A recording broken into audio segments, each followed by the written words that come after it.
ਵਾਹਿਗੁਰੂ ਜੀ ਕਾ ਖਾਲਸਾ ਵਾਹਿਗੁਰੂ ਜੀ ਕੀ ਫਤਿਹ। ਮੈਂ ਤੁਹਾਡੀ ਹੋਸਟ ਨੀਲਮ ਕੌਰ ਤੇ ਮੈਂ ਟੀਵੀ 84 ਦੇ ਸਾਰੇ ਦਰਸ਼ਕਾਂ ਦਾ ਨਿੱਘਾ ਸਵਾਗਤ ਕਰਦੀ ਹਾਂ ਪ੍ਰੋਗਰਾਮ ਸੱਚੋ ਸੱਚ ਵਿੱਚ। ਰੋਜ਼ਾਨਾ ਦੀ ਤਰ੍ਹਾਂ ਤੁਹਾਡੇ ਤੇ ਸਾਡੇ ਹਰਮਨ ਪਿਆਰੇ ਡਾਕਟਰ ਅਮਰਜੀਤ ਸਿੰਘ ਮੇਰੇ ਨਾਲ ਬੈਠੇ ਹੋਏ ਨੇ। ਆਓ ਨਾਲ ਮਿਲ ਕੇ ਪ੍ਰੋਗਰਾਮ ਸ਼ੁਰੂ ਕਰਦੇ ਹਾਂ ਜੀ। ਡਾਕਟਰ ਸਾਹਿਬ welcome to our show. Thank you so much ਜੀ ਡਾਕਟਰ ਸਾਹਿਬ, ਅੱਜ 15 ਅਕਤੂਬਰ 2014 30 ਅਸੂ ਨਾਨਕਸ਼ਾਹੀ ਸੰਮਤ 546 ਦਾ ਦਿਨ ਹੈ ਤੇ ਰੋਜ਼ਾਨਾ ਦੀ ਤਰ੍ਹਾਂ ਸਾਡੇ ਦਰਸ਼ਕਾਂ ਨੂੰ ਦੱਸੋ ਕਿ ਅੱਜ ਦਾ ਅਹਿਮ ਮੁੱਦਾ ਕੀ ਹੈ।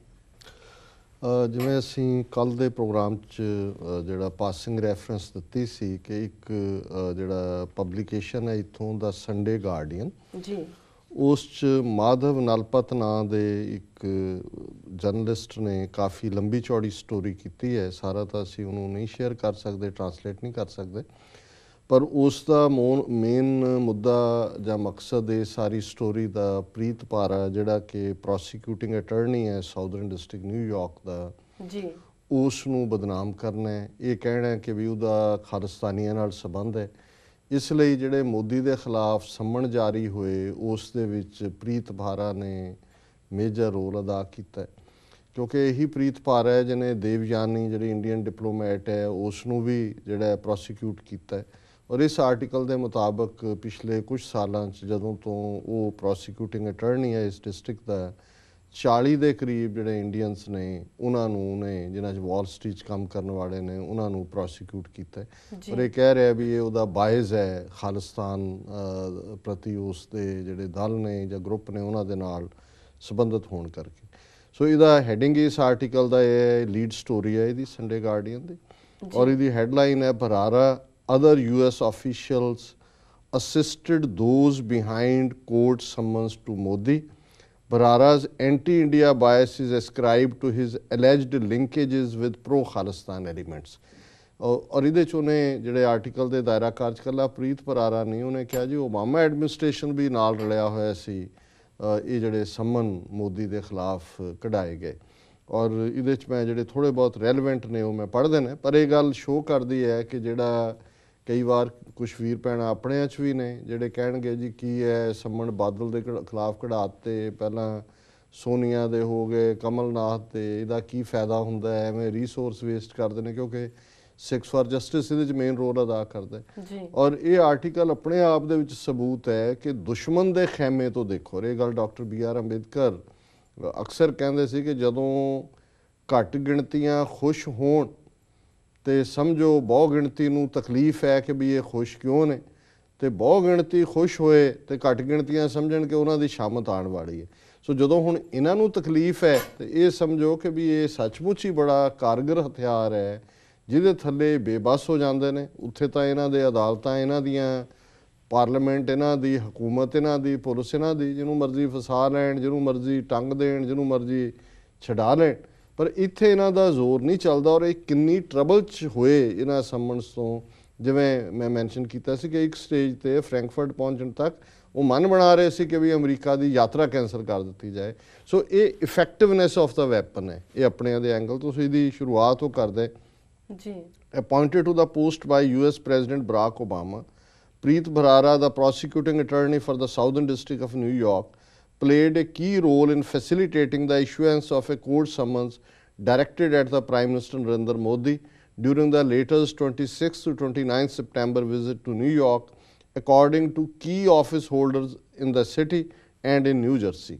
ਕਿ ਇਹ ਆਪਣੇ ਸਾਧਨ ਦੱਸ ਰਿਹਾ ਕਿ ਇਹਨਾਂ ਦਾ ਇਹ ਕਹਿਣਾ ਹੈ ਕਿ ਪ੍ਰੀਤ ਬਰਾਰਾ, ਜਿਹਨੂੰ ਕਿ ਬਰਾਕ ਓਬਾਮਾ ਨੇ ਪ੍ਰੋਸੀਕਿਊਟਿੰਗ ਅਟਰਨੀ ਸਾਊਦਰਨ ਡਿਸਟ੍ਰਿਕਟ ਦਾ ਅਪਾਇੰਟ ਕੀਤਾ ਸੀ, ਉਹਨੇ ਮੋਦੀ ਦੇ ਖਿਲਾਫ ਸੰਮਣ ਜਾਰੀ ਕਰਾਉਣ ਦੇ ਵਿੱਚ ਇੱਕ ਕੀ ਰੋਲ, ਯਾਨੀ ਖਾਸ ਉਹਦਾ ਰੋਲ ਰਿਹਾ।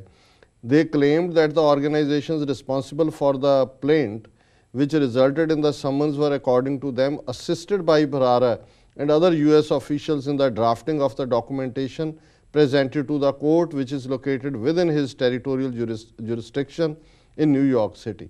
ਉਹ ਇਹ ਕਹਿੰਦੇ ਨੇ ਕਿ ਜੀ ਇਹ ਜਿਹੜੀਆਂ ਨੇ ਸਾਨੂੰ ਜਾਣਕਾਰੀ ਦਿੱਤੀ ਹੈ, ਉਹਨਾਂ ਦਾ ਇਹ ਦਾਅਵਾ ਹੈ ਕਿ ਇਹ ਸਾਰਾ ਕੇਸ ਤਿਆਰ ਕਰਨ 'ਚ ਬਰਾਰਾ ਔਰ ਦੂਸਰੇ US ਆਫੀਸ਼ੀਅਲਸ ਨੇ ਜਿਹੜਾ ਉਹ ਖਾਸ ਰੋਲ ਅਦਾ ਕੀਤਾ। ਔਰ ਜਿਸ ਡਿਸਟ੍ਰਿਕਟ ਵੱਲੋਂ ਇਹ ਜਿਹੜੇ ਜਾਰੀ ਹੋਏ ਸੰਮਣ ਉਹ ਉਹਦੀ ਟੈਰੀਟਰੀ ਦੇ ਵਿੱਚ ਆਉਂਦਾ। These sources claim that the groups responsible for the summons have been in regular touch with key US officials in New York and Washington during the process of preparation of the complaint against Prime Minister Modi to the US court, and that the fact that summons was about to be issued was known to the Obama administration well in advance of the event. ਇਹਨਾਂ ਸਾਧਨਾਂ ਦਾ ਇਹ ਕਹਿਣਾ ਕਿ ਜਿਨ੍ਹਾਂ groups ਨੇ ਇਹ summons ਜਾਰੀ ਕਰਵਾਏ ਉਹ ਅਮਰੀਕਨ ਅਧਿਕਾਰੀ ਨਿਊਯਾਰਕ ਔਰ ਵਾਸ਼ਿੰਗਟਨ ਦੇ ਉਹਨਾਂ ਦੇ ਨਾਲ ਇਸ ਕੇਸ ਦੀ ਤਿਆਰੀ ਦੇ ਦੌਰਾਨ ਜਿਹੜੇ ਨੇ ਉਹਨਾਂ ਦਾ ਰਾਬਤਾ ਸੀ, ਇਨ ਟੱਚ ਸੀ, ਔਰ ਉਹਨਾਂ US ਐਡਮਿਨਿਸਟ੍ਰੇਸ਼ਨ ਨੂੰ ਇਹ ਸੰਮਨ ਜਾਰੀ ਹੋਣ ਤੋਂ ਪਹਿਲਾਂ ਹੀ ਪਤਾ ਸੀ ਕਿ ਕੀ ਹੋਣ ਜਾ ਰਿਹਾ ਜੀ। On 25th September, just as the Special Air India aircraft ferrying the Prime Minister to New York stopped over in Frankfurt for refueling, the Federal Court of the Southern District of New York issued a summons in his name asking for a response by 15th October. ਕਿ ਜਿਉਂ ਹੀ 25 ਸਤੰਬਰ ਨੂੰ special air India craft ਜਿਹੜਾ ਕਿ prime minister ਨੂੰ ਲਿਆ ਰਿਹਾ ਸੀ New York, ਉਹ Frankfurt ਦੇ 에ਅਰਪੋਰਟ 'ਤੇ ਜਿਹੜਾ ਹੈ ਉਹ ਰੀਫਿਊਲਿੰਗ ਦੇ ਲਈ ਉਤਰਿਆ ਤੇ ਸਾਊਦਰਨ ਡਿਸਟ੍ਰਿਕਟ ਨਿਊਯਾਰਕ ਦੇ ਫੈਡਰਲ ਕੋਰਟ ਨੇ ਉਹਦੇ ਖਿਲਾਫ ਸਮਨ ਜਾਰੀ ਕਰ ਦਿੱਤੇ ਔਰ ਇਹ ਕਿਹਾ ਗਿਆ ਕਿ ਉਹ 15 ਅਕਤੂਬਰ ਤੱਕ ਇਸ ਦਾ ਜਵਾਬ ਦੇ। The summons violated all canons of due process in the US, a key official in New Jersey pointed out. ਕਿ ਇੱਕ ਇਹ ਜਿਹੜੀਆਂ ਇਹ ਸਟੋਰੀਆਂ ਪਲਾਂਟ ਕੀਤੀਆਂ ਜਾਂਦੀਆਂ ਉਹਨਾਂ ਦੇ ਵਿੱਚ ਫਿਰ ਉਹ ਸਿੱਧਾ ਕਿਸੇ ਨੂੰ ਕੋਰਟ ਨਹੀਂ ਕੀਤਾ ਜਾਂਦਾ, ਉਹ ਕਹਿੰਦੇ ਜਾਂਦੇ ਜੀ is refuses to be named ਔਰ US ਕੋਰਟ ਔਰ ਨਿਊ ਜਰਸੀ ਕੋਰਟ, ਸਭ ਇਹ ਫਰਾਡ ਸਟੋਰੀ ਹੈ ਇਹਨਾਂ ਦੀ। ਪਰ ਇਹ ਸ਼ੋਅ ਕਰਦੀ ਹੈ ਕਿ ਵੀ ਕਿਵੇਂ ਹੁਣ ਪ੍ਰੀਤ ਬਰਾਰਾ ਨੂੰ ਜਿਹੜਾ ਇਹਨਾਂ ਦੇ ਲਈ ਪੂਰਾ ਕੰਡਾ ਬਣਿਆ ਹੋਇਆ ਉਹਨੂੰ ਬਦਨਾਮ ਕਰਨ ਦੇ ਲਈ ਇਹ ਸਾਰੀ ਇਹਨਾਂ ਨੇ ਸਟੋਰੀ ਪਲਾਂਟ ਕੀਤੀ। ਔਰ ਉਹਦੇ 'ਚੋਂ ਕਹਿੰਦੇ ਨੇ ਕਿ ਵੀ ਮੇਕ ਨੋਰ ਵਾਜ਼ ਦੇਰ ਆਰ ਕੋਈ ਉਹਦੇ 'ਚ ਮੈਰਿਟ ਨਹੀਂ ਸੀ ਕੇਸ ਦੀ। The summons violated all canons of due process in the US, ਕਿ ਸਾਰੇ ਲਾਅ ਦੇ ਨੂੰ ਉਹ ਵਾਇਓਲੇਟ ਕਰਦੇ ਸੀ ਸਮਨ, that no chance was given to the other side to make a representation and nor was there any hearing on the merits of the matter before an action as drastic as the issuing of a summon to an incumbent head of the government of the friendly state, ਕਿ ਇੱਕ ਦੋਸਤ state ਦੇ ਮੁਖੀ ਨੂੰ chance ਵੀ ਨਹੀਂ ਦਿੱਤਾ ਗਿਆ ਕਿ ਉਹ ਆਪਣਾ ਕੇਸ ਜਿਹੜਾ ਉਹ ਪ੍ਰੈਜ਼ੈਂਟ ਕਰੇ ਔਰ ਇਹ ਸਮਨ ਜਾਰੀ ਕਰ ਦਿੱਤੇ ਗਏ। Although some officials in his entourage wanted the Prime Minister to signal his displeasure by cancelling his US trip and returning to Delhi, Prime Minister Modi himself reacted coolly and opted to face the situation head-on by proceeding as scheduled to New York. ਕਿ ਭਾਵੇਂ ਜਿਹੜੇ ਮੋਦੀ ਦੇ ਨਾਲ ਕੁਝ ਅਧਿਕਾਰੀ ਸੀ ਉਹਨਾਂ ਨੇ ਸਲਾਹ ਦਿੱਤੀ ਕਿ ਇਹ ਆਪਣਾ ਗੁੱਸਾ ਜ਼ਾਹਰ ਕਰੇ ਮੋਦੀ ਔਰ ਟ੍ਰਿਪ ਨੂੰ ਕੈਂਸਲ ਕਰਕੇ ਵਾਪਸ ਦਿੱਲੀ ਪਰਤ ਜਾਏ, ਪਰ ਮੋਦੀ ਨੇ ਜਿਹੜਾ ਹੈ ਉਹ ਬੜੇ ਠੰਡੇ ਦਿਲ ਦਾ ਸਬੂਤ ਦਿੰਦਿਆਂ ਕਿਹਾ ਵੀ ਨਹੀਂ, ਜੋ ਵੀ ਹੋਏਗਾ ਦੇਖਿਆ ਜਾਏਗਾ। It was subsequently made clear by the Obama administration that because he was head of government of a sovereign state, Prime Minister Modi had immunity from such legal procedures and that therefore the summons was infructuous. ਉਹਨਾਂ ਨੇ ਕਿਹਾ ਜੀ ਤਾਂ ਹੀ ਮੋਦੀ ਆਇਆ ਕਿ ਫਿਰ Obama administration ਨੇ ਇਸ ਗੱਲ ਨੂੰ ਯਕੀਨੀ ਬਣਾਇਆ ਵੀ ਕਿਉਂਕਿ ਉਹ ਇੱਕ ਸਟੇਟ ਦਾ ਮੁਖੀ ਹੈ ਇਸ ਲਈ ਉਹਨੂੰ ਇਮਿਊਨਿਟੀ ਹਾਸਲ ਹੈ ਔਰ ਇਹ ਸੰਮਨ ਜਿਹੜੇ ਨੇ ਉਸ ਦੇ ਲਈ ਜਿਹੜਾ ਤਾਮੀਰ ਕਰਨਾ ਜ਼ਰੂਰੀ ਨਹੀਂ ਹੈ। However, there were anxious moments amongst Indian officials in Frankfurt and Delhi when words was first received of the controversial move on the part of US Federal Court. ਪਰ ਜਿਉਂ ਹੀ US Federal Court ਦੇ summons ਆਏ, Frankfurt ਦੇ ਵਿੱਚ ਬੈਠੇ ਭਾਰਤੀ ਅਧਿਕਾਰੀ ਔਰ ਦਿੱਲੀ 'ਚ ਬੈਠੇ ਅਧਿਕਾਰੀਆਂ ਦੀ ਨੀਂਦ ਹਰਾਮ ਹੋ ਗਈ ਕਿ ਇਸ ਸਾਰੀ ਸਿਚੁਏਸ਼ਨ ਨੂੰ ਕਿਵੇਂ ਹੈਂਡਲ ਕੀਤਾ ਜਾਏ। An official in Washington claimed that the decision by the federal judge was the result of a nudge from Bharara. ਹੁਣ ਇਹ ਪਹਿਲਾਂ ਇਹ ਸਾਰੀ ਕਹਾਣੀ ਘੜ ਲਈ, ਹੁਣ ਬਰਾਰਾ ਨੂੰ ਜਿਹੜਾ ਉਹ ਫਸਾਉਣ ਲੱਗੇ ਨੇ ਉਹਦੇ 'ਚ। ਉਹਨਾਂ ਨੇ ਕਿਹਾ ਜੀ ਕਿ ਇੱਕ ਅਫੀਸ਼ੀਅਲ ਨੇ, ਫਿਰ ਕਿਸੇ ਦਾ ਕੋਈ ਨਾਂ ਨਹੀਂ ਹੈ, ਕੋਈ ਕੋਰਟ ਨਹੀਂ ਅਮਰੀਕਾ 'ਚ ਇੱਦਾਂ ਅਫੀਸ਼ੀਅਲ ਬਿਨਾਂ ਨੇਮਡ ਇੰਟਰਵਿਊ ਨਹੀਂ ਦਿੰਦੇ ਇਸ ਕਿਸਮ ਦੇ ਥਰਡ ਰੇਟ ਪਬਲੀਕੇਸ਼ਨ ਨੂੰ। ਉਹਨੇ ਕਿਹਾ ਜੀ ਕਿ ਵੀ ਉਹਨਾਂ ਨੇ ਇਹ ਕਿਹਾ ਕਿ ਜੀ ਬਰਾਰਾ ਨਹੀਂ, ਜਿਹੜਾ ਆਪਣਾ ਨੱਜ ਦਾ ਮਤਲਬ ਹੁੰਦਾ ਕਿ ਉਹਨੇ ਹੀ ਹਾਂ ਕੀਤੀ ਸੀ, ਉਹਦੇ ਹਾਂ ਤੋਂ ਬਾਅਦ ਹੀ ਸ਼ੁਰੂ ਹੋਇਆ। However, those tracking the mediagenic US attorney in New York say that on the contrary, Preet Bharara is very respectful of law and procedure and would never seek to influence a judge. However, they are silent on accusations that he is personally familiar with those responsible for the plaint or that he assisted in its preparation. ਹੁਣ ਇਹ ਆਪਣੇ ਆਪ ਨੂੰ protect ਵੀ ਕਰ ਰਿਹਾ ਵੀ ਕੋਈ ਲਾ suit ਨਾ ਹੋਏ। ਉਹਨੇ ਕਿਹਾ ਨਹੀਂ, ਪਰ ਜਿਹੜੇ ਪ੍ਰੀਤ ਬਰਾਰਾ ਬੜਾ ਮੀਡੀਆ ਦੇ ਸਾਹਮਣੇ ਆਉਂਦਾ ਹੈ, ਉਹਦੇ ਜਿਹੜੇ ਨੇੜਲੇ ਸਾਧਨ ਨੇ, ਉਹਨਾਂ ਨੇ ਕਿਹਾ ਜੀ ਉਹ ਬੜਾ ਇੰਡੀਪੈਂਡੈਂਟ ਹੈ, ਉਹ ਕਦੇ ਕਿਸੇ ਜੱਜ ਨੂੰ ਇਹ ਪ੍ਰਭਾਵਿਤ ਨਹੀਂ ਕਰ ਸਕਦਾ। ਪਰ ਨਾਲ ਹੀ ਉਹ ਕਹਿ ਰਿਹਾ ਜੀ ਉਹਨੇ ਇਸ ਗੱਲ ਦਾ ਜਵਾਬ ਨਹੀਂ ਦਿੱਤਾ ਕਿ ਜਿਨ੍ਹਾਂ ਨੇ ਮੁਕੱਦਮਾ ਲਿਆਂਦਾ ਹੈ ਪ੍ਰੀਤ ਭਰਾਰਾ ਉਹਨਾਂ ਦੇ ਬੜਾ ਨੇੜੇ ਹੈ, ਮਤਲਬ ਕਿ ਉਹ ਖਾਲਿਸਤਾਨੀ ਕਹਿਣਾ ਇਹ ਚਾਹੁੰਦੇ ਨੇ ਜੀ। ਸੋ ਹੁਣ ਉਹਨਾਂ ਦੀ ਜਿਹੜੀ ਅਸਲ ਪੜਾਸ ਨਿਕਲਦੀ ਹੈ ਵੀ ਪ੍ਰੀਤ ਭਰਾਰਾ ਦੇ ਮਗਰ ਉਹ ਕਿਉਂ ਪਏ ਨੇ। Prosecuting attorney Bharara has prosecuted nearly 40 citizens of Indian origin in his 5 years in office, and detractors ascribe this bias in a context where those of the Indian descent are from being the major depredations on the Wall Street to his linkages with the pro-Khalistan elements according to a retired official। ਇਹ ਫਿਰ ਕੋਈ ਸਾਧਨ ਨਹੀਂ ਕਿ ਜੀ ਇੱਕ retired ਅਧਿਕਾਰੀ ਨੇ ਕਿਹਾ ਕਿ ਪਿਛਲੇ 5 ਸਾਲ 'ਚ ਉਹਨੇ 40 ਇੰਡੀਅਨ ਜਿਹੜੇ ਹਿੰਦੂ ਮੂਲ ਦੇ ਭਾਰਤੀ ਮੂਲ ਦੇ ਉਹਨਾਂ ਨੂੰ ਰਗੜਿਆ ਮੁਕੱਦਮਿਆਂ 'ਚ, ਔਰ ਉਹਨਾਂ ਨੇ ਕਿਹਾ ਵੀ ਇਹ ਜਿਹੜਾ ਉਹਦਾ ਇੰਡੀਆ ਦੇ ਅਗੇਂਸਟ ਬਾਇਜ਼ ਹੈ, ਇਸ ਲਈ ਹੈ ਵੀ ਉਹ ਪ੍ਰੋ ਖਾਲਿਸਤਾਨ ਹੈ। ਹੁਣ ਇਹ ਤੁਸੀਂ ਦੇਖੋ ਵੀ ਕਿਵੇਂ ਆਪਣੀ ਝੂਠ ਨੂੰ ਇਹ ਸਟੋਰੀ ਬਣਾਉਂਦੇ ਨੇ। A source claimed that Bharara knew office holders of the Coalition Against Genocide as well as Sikhs for Justice, two organizations who for several years have concentrated their fire on Narendra Modi। ਕਿ Bharara ਇਹਨਾਂ ਦੋਨਾਂ ਜਥੇਬੰਦੀਆਂ ਨੂੰ ਜਾਣਦਾ, Coalition Against Genocide and Sikhs for Justice, ਇਹ ਉਹੀ ਜਥੇਬੰਦੀਆਂ ਨੇ ਜਿਨ੍ਹਾਂ ਨੇ ਕੁਝ ਸਮੇਂ ਤੋਂ ਪਿਛਲੇ ਕੁਝ ਸਾਲਾਂ ਤੋਂ ਨਰਿੰਦਰ ਮੋਦੀ ਦੇ ਉੱਤੇ ਤਾਬੜਤੋੜ ਹਮਲੇ ਕੀਤੇ ਨੇ। These organizations, according to former official detailing developments in the case, were instrumental in getting the American Justice Center to file a case in the New York Southern District Federal Court under the Alien Tort Claims Act and the Victim Protection Act, both of which empower such courts to conduct trials in cases of human rights violations taking place even if outside the US। ਉਹਨੇ ਇਹ ਦੋਨੋਂ law ਕੋਟ ਕੀਤੇ ਨੇ ਜਿਨ੍ਹਾਂ ਥੱਲੇ ਮੋਦੀ ਤੇ case ਹੋਇਆ, alien torts claims act and victim protection act. ਔਰ ਉਹਨੇ ਕਿਹਾ ਕਿ ਜੀ ਇਹੀ ਦੋਨੋਂ ਐਕਟ ਜਿਹੜੇ ਨੇ ਇੰਸਟਰੂਮੈਂਟਲ ਨੇ ਜਿਹਦੇ ਥੱਲੇ ਅਮਰੀਕਨ ਜਸਟਿਸ ਸੈਂਟਰ ਨੇ ਇਹ ਕੇਸ ਫਾਈਲ ਕੀਤਾ।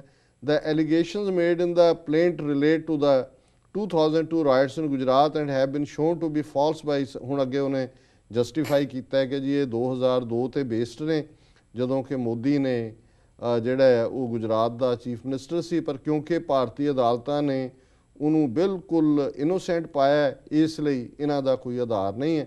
ਫਿਰ ਉਹ ਇੱਥੇ ਨਹੀਂ ਰੁਕੀ ਇਹਦੀ ਸਟੋਰੀ, ਫਿਰ ਇਹ ਅੱਗੇ ਜਾ ਕੇ ਕਹਿੰਦਾ ਹੈ ਕਿ ਜੀ ਜਿਹੜੇ ਇਹ ਖਾਲਿਸਤਾਨੀ ਐਲੀਮੈਂਟ ਨੇ ਇਹਨਾਂ ਨੇ ਈਵਨ ਅਮਰੀਕਨ ਕਾਂਗਰਸ ਨੂੰ ਵੀ ਜਿਹੜਾ ਉਹ ਆਪਣੇ ਨਾਲ ਰਲਾਇਆ ਹੋਇਆ, ਔਰ ਉਹਨਾਂ ਨੇ ਜਿਹੜਾ ਉਹ ਹਾਊਸ ਰੈਜ਼ੋਲੂਸ਼ਨ ਦੀ ਉਹਨੇ ਗੱਲ ਕੀਤੀ ਹੈ ਕਿ ਜੀ ਉਹਦੇ ਉੱਤੇ ਹੀਅਰਿੰਗ ਕਰਵਾਈ ਹੈ, ਔਰ ਇਹ ਵੀ ਜਿਹੜਾ ਐਂਟੀ ਇੰਡੀਆ ਬਾਇਜ਼ ਹੈ ਜਿਹੜਾ ਕਿ ਖਾਲਿਸਤਾਨੀਆਂ ਦੀ ਬਹੁਤ ਤਾਕਤ ਬਣ ਗਈ ਹੈ ਇੱਥੇ, ਔਰ ਇਹ ਜਿਹੜੇ ਨੇ ਸਾਨੂੰ ਜਿਹੜਾ ਹਰਾਸ ਕਰ ਰਹੇ ਨੇ।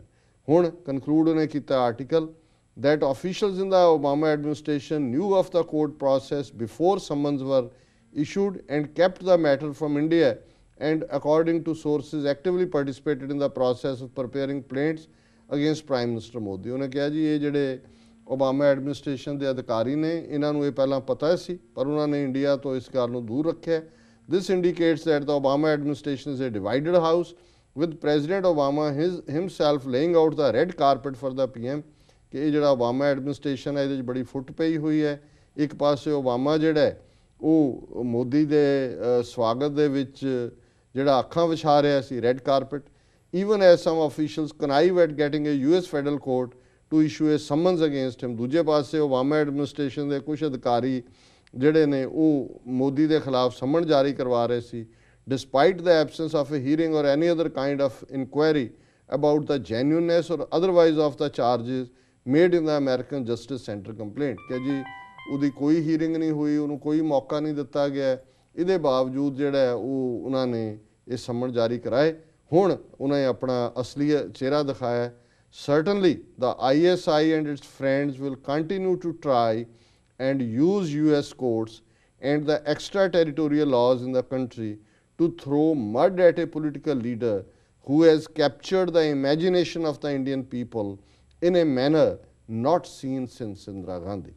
ਕਿ ਇਹ ISI ਪਾਕਿਸਤਾਨ ਦੀ ਇੰਟੈਲੀਜੈਂਸ ਏਜੰਸੀ ਜੀ ਔਰ ਉਹਦੇ ਦੋਸਤ ਜਿਹੜੇ ਨੇ ਮਤਲਬ ਸਿੱਖਾਂ ਤੋਂ ਹੈ ਕਿ ਇਹ ਅਮਰੀਕਨ ਕੋਰਟ ਸਿਸਟਮ ਨੂੰ ਇਸਤੇਮਾਲ ਕਰਦੇ ਰਹਿਣਗੇ, ਉਹਨਾਂ ਕਾਨੂੰਨਾਂ ਦਾ ਇਸਤੇਮਾਲ ਕਰਕੇ ਜਿਹੜਾ US ਟੈਰੀਟਰੀ ਤੋਂ ਬਾਹਰ ਵਾਲਿਆਂ ਨੂੰ ਵੀ ਪ੍ਰੋਸੀਕਿਊਟ ਕਰਦਾ, ਜਿਵੇਂ ਏਲੀਅਨ ਟਾਰਟਸ ਐਕਟ ਔਰ ਪ੍ਰੀਵੈਂਸ਼ਨ ਅਗੇਂਸਟ ਟਾਰਚਰ ਐਕਟ ਹੈ, to throw mud at a political leader. ਕਿ ਜੀ ਇਹ ਇੰਨਾ ਵੱਡਾ ਮੋਦੀ ਲੀਡਰ ਹੈ, ਉਸ ਦੇ ਉੱਤੇ ਚਿੱਕੜ ਸੁੱਟ ਰਹੇ ਨੇ। ਔਰ ਇਹ ਉਹ ਲੀਡਰ ਹੈ who has captured the imagination of the Indian people in a manner not seen since Indira Gandhi. ਕਿ ਇੰਦਰਾ ਗਾਂਧੀ ਸੀ ਜਿਹਨੂੰ ਇੰਨੀ ਜ਼ਿਆਦਾ ਹਮਾਇਤ ਹਾਸਲ ਸੀ, ਉਸ ਤੋਂ ਬਾਅਦ ਹੁਣ ਇੰਨੀ ਹਮਾਇਤ ਜਿਹੜੀ ਹੈ ਇਹ ਇਸ ਨੂੰ ਹਾਸਲ ਹੈ। ਔਰ ਇਹ ਖਾਲਿਸਤਾਨੀ ਐਲੀਮੈਂਟ ਜਿਹੜੇ ਨੇ ISI ਦੇ ਨਾਲ ਮਿਲ ਕੇ ਕੋਰਟ ਸਿਸਟਮ ਨੂੰ ਇਸਤੇਮਾਲ ਕਰਕੇ ਉਹਦੇ 'ਤੇ ਚਿੱਕੜ ਸੁੱਟ ਰਹੇ ਨੇ। ਔਰ ਉਹਨਾਂ ਨੇ ਕਿਹਾ ਕਿ ਜੀ ਇਹ ਜਿਹੜਾ ਪ੍ਰੀਤ ਬਰਾਰ ਹੈ, ਜਿਹੜਾ ਇੱਥੇ ਪ੍ਰੋਸੀਕਿਊਟਿੰਗ ਅਟਾਰਨੀ ਹੈ ਸਾਊਦਰਨ ਡਿਸਟ੍ਰਿਕਟ ਦਾ, ਇਹ ਇਹਨਾਂ ਦਾ ਸਾਥੀ ਹੈ। ਇਸ ਲਈ 40 ਤੋਂ ਜ਼ਿਆਦਾ ਜਿਹੜੇ ਇੰਡੀਅਨਸ ਨੇ ਉਹਨਾਂ ਨੂੰ ਪ੍ਰੋਸੀਕਿਊਟ ਕੀਤਾ ਗਿਆ ਹੈ। ਸੋ ਇਹ ਕਹਾਣੀ ਹੈ ਸੰਡੇ ਗਾਰਡੀਅਨ ਦੀ। ਹੁਣ ਇਸ ਤੋਂ ਤੁਸੀਂ ਅੰਦਾਜ਼ਾ ਲਾਓ ਕਿ ਇਹ ਲੋਕ ਕਿਸ ਹੱਦ ਤੱਕ ਜਾ ਸਕਦੇ ਨੇ। ਅਮਰੀਕਨ ਜਸਟਿਸ ਸਿਸਟਮ ਦੇ ਵਿੱਚ ਜਿੱਥੇ ਕਿ ਈਵਨ ਓਬਾਮਾ ਐਡਮਿਨਿਸਟ੍ਰੇਸ਼ਨ ਚਾਹੇ ਵੀ ਜਿਹੜਾ ਇੱਥੇ ਫੈਡਰਲ ਕੋਰਟ ਸਿਸਟਮ ਹੈ ਉਹਦੇ 'ਚੋਂ ਇੰਟਰਵੀਨ ਨਹੀਂ ਕਰ ਸਕਦੇ। ਪਰਾਰਾ ਦਾ ਕੀ ਚੀਜ਼ ਹੈ ਵੀ ਉਹਨੇ ਇੰਟਰਵੀਨ ਕਰਨਾ। ਇਹ ਐਕਟ ਨੇ, ਇਹ ਐਕਸਟਰਾ ਟੈਰੀਟੋਰੀਅਲ ਰਾਈਟ ਰੱਖਦੇ ਨੇ। ਤੁਸੀਂ ਜਦੋਂ ਫਾਈਲ ਕਰਦੇ ਹੋ ਇਹਨਾਂ ਦੇ ਥੱਲੇ, ਕਿਉਂਕਿ ਹੀਅਰਿੰਗ ਨਹੀਂ ਹੁੰਦੀ ਇਹਦੇ 'ਚ, ਇਹ ਨਹੀਂ ਹੈ ਵੀ ਉਹਨਾਂ ਦੇ ਨੇ ਮਿਲ ਕੇ, ਉਹ ਇੱਕ ਫਾਈਲਿੰਗ ਹੈ। ਔਰ ਜਿਹੜੀ ਤੁਸੀਂ ਡਾਕੂਮੈਂਟੇਸ਼ਨ ਕਰਦੇ ਹੋ ਉਹਦੇ 'ਤੇ ਬੇਸ ਜੱਜ ਡਿਸਾਈਡ ਕਰਦਾ ਹੈ ਕਿ ਬਈ ਜਿਹਨੂੰ ਉੱਥੇ ਇੰਡੀਆ 'ਚ ਜਾਂ ਸਾਊਥ ਏਸ਼ੀਆ ਪ੍ਰਾਈਮਾ ਫੇਸੀ ਕਹਿੰਦੇ ਨੇ ਵੀ ਇਹ ਕੇਸ ਬਣਦਾ ਹੈ। ਔਰ ਜੇ ਕੇਸ ਨਾ ਬਣਦਾ ਹੁੰਦਾ ਮੋਦੀ ਦੇ ਖਿਲਾਫ ਤੇ ਫਿਰ 2005 ਤੋਂ 2014 ਤੱਕ 9 ਸਾਲ ਵੀਜ਼ਾ ਕਿਉਂ ਰੋਕਿਆ ਸੀ ਅਮਰੀਕਾ ਨੇ। ਸੋ ਇਹ ਗੱਲ ਆਪਣੇ ਆਪ ਦੇ ਵਿੱਚ ਇੱਕ ਸਬੂਤ ਹੈ ਕਿ ਇਹਦੇ 'ਚ ਪ੍ਰੀਤ ਬਰਾਰਾ ਜਾਂ ਕਿਸੇ ਹੋਰ ਅਟਰਨੀ ਦੀ ਲੋੜ ਹੀ ਨਹੀਂ ਸੀ। ਇਹ ਆਪਣੇ ਆਪ ਦੇ ਵਿੱਚ ਜੇ ਤੁਸੀਂ ਜਿਹੜਾ US commission on international religious freedom ਹੈ ਉਹਦੀ ਰਿਪੋਰਟ, ਔਰ ਜਿਹੜੇ 2 ਬੰਦੇ ਜਿਨ੍ਹਾਂ ਦੇ ਨਾਮ ਉਹਨਾਂ ਨੇ ਦਿੱਤੇ ਨੇ ਜਿਹੜੇ ਕਿ ਗੁਜਰਾਤ ਦੇ ਵਿੱਚ ਇਫੈਕਟਡ ਹੋਏ, ਔਰ ਅਸੀਂ ਸਮਝਦੇ ਹਾਂ ਵੀ ਇਹ ਕੇਸ ਦੀ ਸਟੈਂਡਿੰਗ ਹੋਏਗੀ ਆਉਣ ਵਾਲੇ ਸਮੇਂ 'ਚ, ਕਿਉਂਕਿ ਇਹ ਤਾਂ ਉਹਨਾਂ ਨੇ ਐਮਰਜੈਂਸੀ 'ਚ 2 ਬੰਦਿਆਂ ਦੇ ਰਾਹੀਂ ਇਹ ਸੰਮਣ ਜਾਰੀ ਕਰਵਾਏ।